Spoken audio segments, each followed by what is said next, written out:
தினமும் போய் கும்பிடுங்க. அம்மன் கோயில் பக்கத்தில் இருந்தால்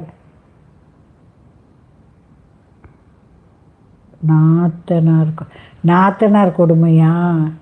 அதுக்கு என்ன செய்யுங்க, விநாயகருக்கு 18 எலுமிச்சம்பழம் கோர்த்து, காளியம்மனுக்கு 18 எலுமிச்சம்பழம் கோர்த்து, என் நாத்தனார் வாயடைச்சு போகணும் ஒன்று வேண்டிடுங்க.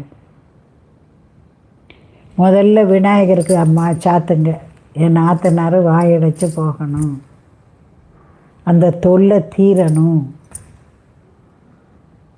நாத்தனார் தொல்லை தீரணும் ஒன்று சொல்லி முதல்ல விநாயகருக்கு போடுங்க.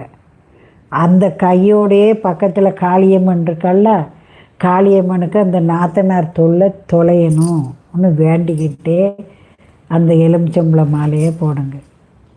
நாத்தனார் ஓடியே போயிடும். இருக்க இடம் தெரியாமல்